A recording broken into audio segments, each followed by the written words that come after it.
Good afternoon, everybody. Well, that was weak. Good afternoon, everybody. All right. I know it's 5 o'clock. I saw that time slot. I'm like, uh-oh. That's rough. It's like going after lunch. Well, welcome to the big, long title, Creating a Gamification Function in Your Organization, the Verizon case study. My name is Bill Beegle. Just to introduce myself real quick, I work for the Northeast Area Training and Communications team for Verizon Wireless. And why I'm here today to talk to you a little bit about my journey. So I'd say a little over a year plus, year and a half ago, started to hear about this thing called gamification. Fast forward to today, I was able to create a dedicated gamification role within my organization. So my goal is to spend some time, share a little bit about my story, what helped me, and hopefully how it can help you. Either one, create your own dedicated or even part-time gamification role within your organization, or even if you just want to get gamification rolled out in your organization. Especially if it's a bigger organization, this can be challenging.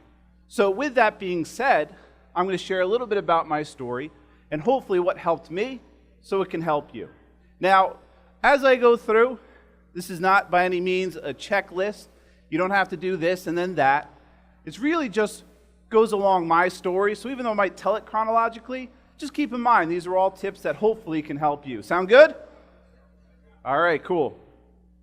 So, what a year indeed. So, year plus and a half ago, we're like, what is this gamification thing? Right? And we're kind of like, well, what is this all about? And fast forward to today, and as I mentioned, let's gamify all the things, right? And very exciting for me, and also a lot of lessons learned along the way. So one of the first things that I did that helped me is really become the gamification guru, the gamification expert. So you're like, okay, that sounds good. I'll go to school, get myself a gamification degree. Can't do that yet. Right? It doesn't exist. But don't let that stop you. If you want to really be known within your organization as the gamification guru, you just got to be resourceful. There are a tremendous amount of resources out there. Self-educate. There are a tremendous amount of books, websites, and blogs out there. You go out there, Google gamification, you'll find plenty of resources out there. Now, you might say, well, I see a lot of good information. How do I know what's good? How do I know what's bad?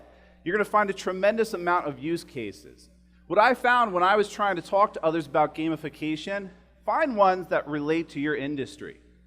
And the reason why is that will go much further when you're trying to get your organization to really understand gamification.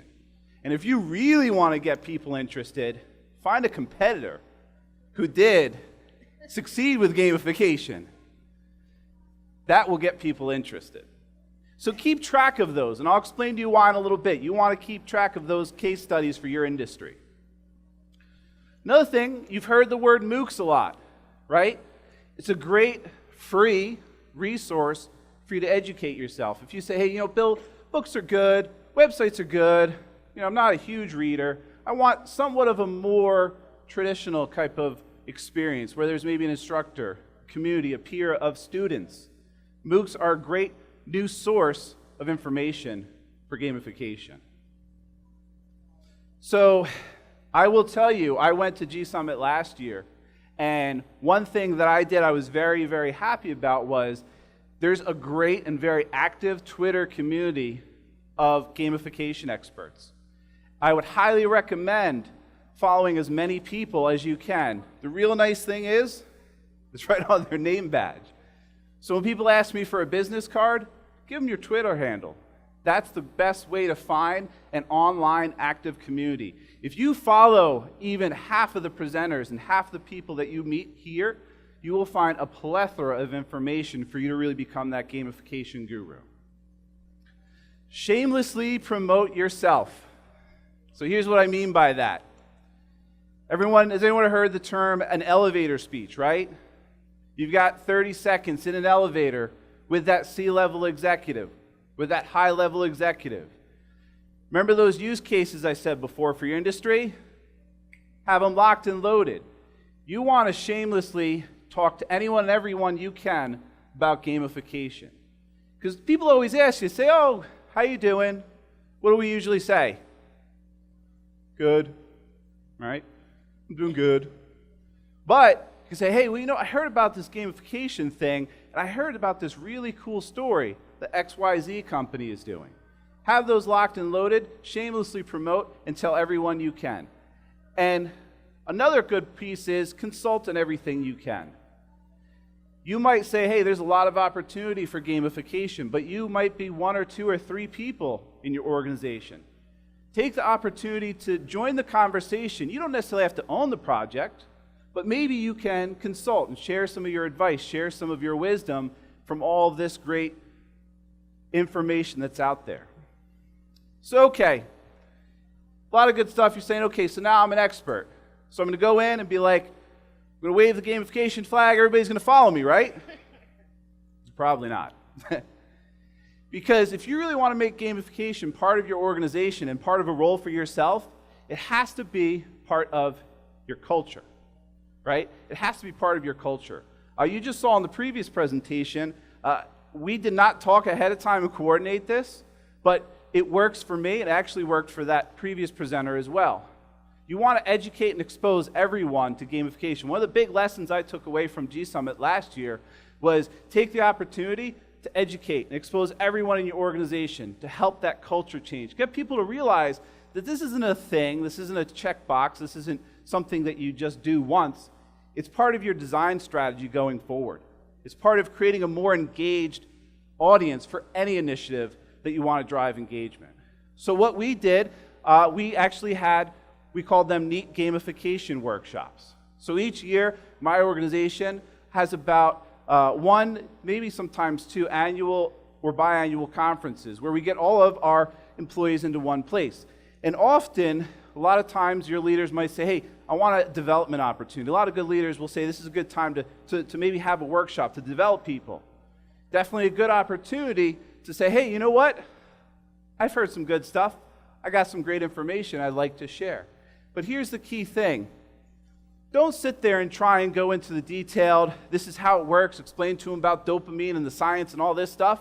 Because you know what they're going to say? They'll be like, wait, what? What is this about? Just show them the basics. Show them the basics of some of the elements they can add to their different initiatives. And on top of that, show them how they can apply it themselves. You don't want to try and do it for everybody, but if you give people a little bit of information and you let them know, hey, this is how this works, or here's some ideas, here's a basic concept behind a reward system you might want to implement, you will find that little bit of information will go a very long way, because people will come back to you and you'll say, hey, you know what, I had an idea. I heard of this thing that you talked about, or how I can incorporate this. It will go much, much further. And then also join team meetings. So prior to this, one of the roles I had at Verizon Wireless was a store manager on our retail stores, right? And every month we had to have a monthly meeting. And every month I'm like, okay, what do I talk about? Right? If you've ever led a team before and you have regular meetings, you're always looking for good information to share with your team. Well, volunteer yourself, and that's what I did. I joined lots of team meetings, virtually, physically. Anybody who would listen, remember that shamelessly promote yourself? I really did that, right? I took the opportunity to say, hey, I want to talk to you a little bit about gamification. You can also, beyond just sharing the basics and show them how to apply it, take the opportunity to say, hey, here's some projects I'm working on. Let them know what you've got in the pipeline. People will find interest, and hey, maybe they'll even help you and join you. Now, this last piece here, this was an interesting story. So my director came to me and said, you know, Bill, I want everyone to experience gamification. I was like, okay, I don't really know what you mean by that.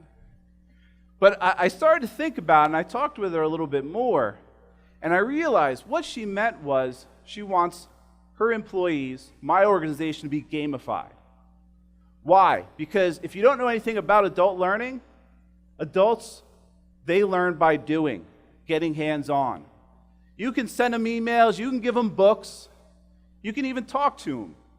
But until you get something that they deal with on a daily basis and gamify it, so they have no choice but to be gamified because it's part of their line of sight, it's part of what they are going to be involved in, whether they like it or not, then they're going to be gamified. Then they're going to be part of that experience. Now, there are a lot of ways you can do this. The key is to find something that everyone in your organization is going to be exposed to, and then add that element of gamification. So I remember I mentioned we had these workshops, so they're at this annual summit. So I said, okay, well, everybody's coming there, so what a great opportunity to find something to gamify.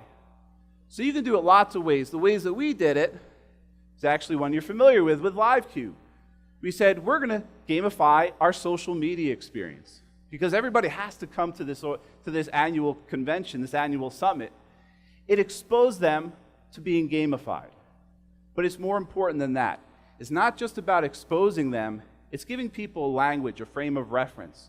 Because once they've experienced one gamified system, they'll understand and they'll have a frame of reference. So they come to me and say, hey, Bill, do you remember the thing we did at the summit with LiveCube? Remember how it had this? Do you think we could do something like that here? Or remember that thing? I kind of liked it in LiveCube that we did there, and can we kind of apply it here? So it became a frame of reference because they had experienced it. All of these ways will get it to soak into the culture. Because until it's in the culture, don't expect it really to become popular in your organization or for you to have a role dedicated to it.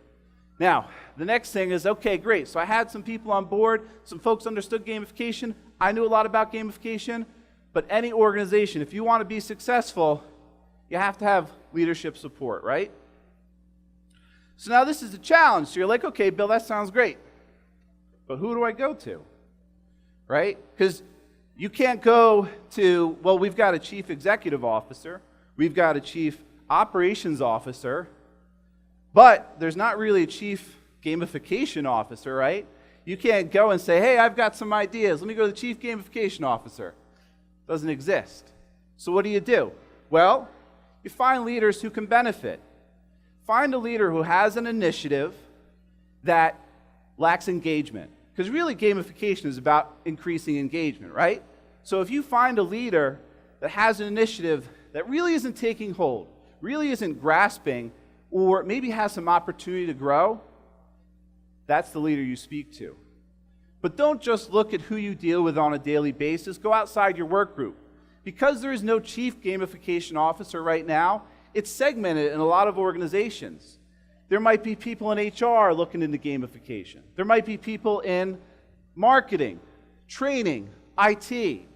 You have to go outside your normal group to find those leaders. When you find them, try to talk to them about things, metrics that you can impact with increased engagement. Because that's what leaders want to hear. That's what any organization wants to hear. You know it's going to help the employees and they're going to benefit from a more fun work experience and an increased engagement. But leaders, they want to hear about metrics that are important to them, that you can show that they can benefit. Don't be afraid to create some dotted line relationships as well. You know, for myself, within my organization, we kind of break into two kind of halves of one house. One half is really the training side, that's the front line, the folks that go out into the stores that train our people. The other half is the communication side. Now, I worked on the training side, but I found some leaders who were interested on the communication side. So don't let that stop you. Create that dotted line relationship. As long as your management knows the benefit to the business, number one, and number two, they're aware of what you're doing, don't be afraid to say, hey, I'm going to spend some time working with this leader. I've got a cool idea. Let me share with you how it will benefit the business. If they see that, they'll generally be understanding. All right, so you've got some leaders. So you're like, okay, I got some people that are educated. I'm pretty educated. I got a leader who might even be willing to back me up.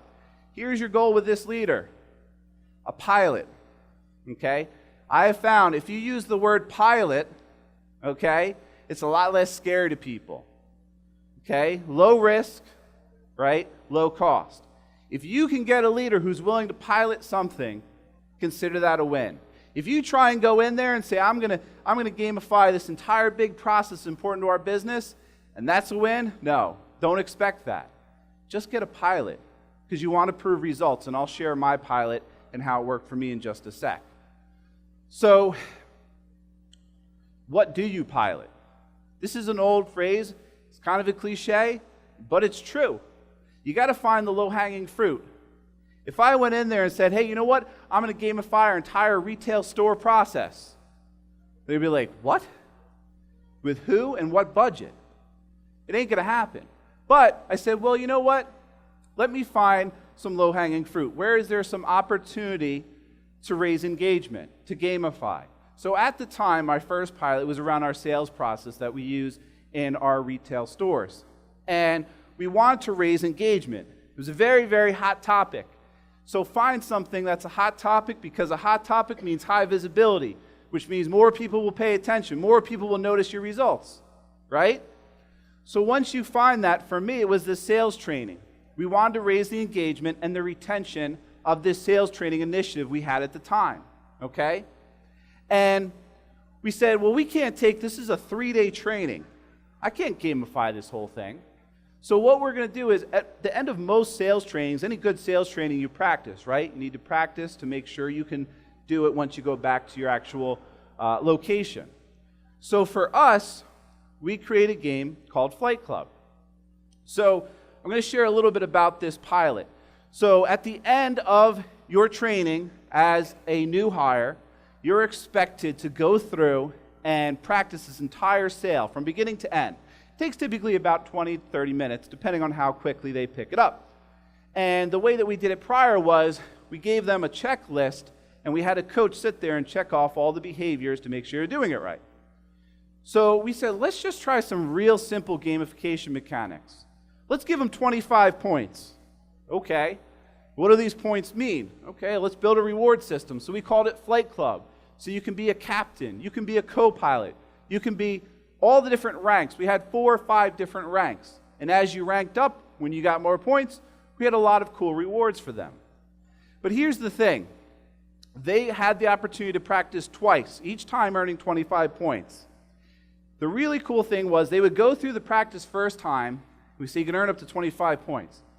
Obviously, they didn't get all 25 points. They would miss a few of those points at first. They were genuinely upset. Like, oh, how did I miss this point? I can't believe that. I knew that. So we let them go again. They were so focused on those points they missed. You better believe the next time around, they weren't going to miss them. They're getting all 25 points, right? And what ended up happening was they ended up increasing their retention. And as a result, they increased their results. Now I want to go back here. I think we're missing a slide. So I'm going to speak to the slide. So with this particular project, it was a low-cost solution. What we did was we already had training iPads, right, that they had when they were in there for their materials. So we just made a PDF with this scoring sheet, right? And it could have really been paper for all that matters. The point was, it was low cost. So when you go to pilot your first gamification initiative, I would definitely recommend keep it low cost, because we had this much budget. That's probably how much you're going to have the first time as well. Don't be afraid if it's low tech. Listen, you can go out on that concourse and see lots of great vendors that offer a lot of high-tech solutions. But remember that no cost thing again, right? So don't be afraid to do it with pen and paper. Don't be afraid to use it with resources you already have. The ultimate goal is to measure results. So what happened? So that group that went through Flight Club and had the gamified sales practice, they ended up outperforming their comparison group in every metric that we tracked them at. Their retention back at their locations was exceptionally high. The one slide that's missing, I will mention briefly. Part of what also made this successful was finding passionate people to collaborate with. Because you might go back and be 1 or 2 or 3 people strong. So my advice to you would be to collaborate. You need to find people that are either passionate about your initiative or your project. So in my case, people that are passionate about our sales training, or people that are passionate about gamification. The reason why is because these people are going to donate time to you. You need to really flex your delegation without authority muscles. You need to be a cheerleader for your initiative. And I don't care if you're I'm not that type of person, cheerleader person, that's not me. Well, guess what? You either need to be part of that or you need to find someone who can, because you're going to need to find people to donate their time, right? To help you make your first initiative a reality. So don't be afraid to reach out to other regions. I met some great people. We created what we called the Technology and Innovation Group. We called it TIG. So I met people in different parts of the country that I would have never met before, because we reached out beyond the physical region that we're in. We also reached out to other groups. So don't be afraid to reach out to marketing, to IT, to HR, to these other groups. Any initiative that you're going to do which is large, you're going to need these folks involved as well. And then 2 other things I would recommend. Find hidden gamers. So here's what I mean. Don't think gamification is just for the guy who's going to sit there until 2 o'clock in the morning and play these shoot-'em-up games. Anyone who's played a game, social, mobile games, board games, any of those folks that understand what makes a game fun, seek those people out and say, hey, you know what? I want to bring that to work. And then the last, for those passionate people you want to find what I call side coders. So here's what I mean by side coders. It's very hard sometimes if you want IT resources, depending on your organization, especially when you're trying this crazy gamification thing, right? So find people who either coded in a previous life or code as a hobby. Not because you're going to expect them to build this perfect gamification system, but if you can find those folks to even build you a proof of concept system, just to add a little bit of technology. Now, low tech is okay, but if you can spruce it up a little, you can find these side coders. You'd be surprised when you start talking to people, how many people used to work in IT, how many people code as a hobby. One of my peers that's here, I was talking with him last night. He said, oh, it was really exciting. I went doing all this coding last night. I'm like, oh, that's exciting. But the point is those people exist within your organization. If you find them, befriend them, bribe them, all right? Whatever the case may be, those folks will help with your first initiative. So, like I said, go cross-region, cross-function. Also take the opportunity to find those hidden gamers and the side coders. So I apologize that slide's missing. Ultimately, though, it's all about results. If you get that results, it is like an avalanche. You will get that first snowflake. You have to use hits. It hits the mountain, turns into a snowball. That snowball goes down, becomes a boulder.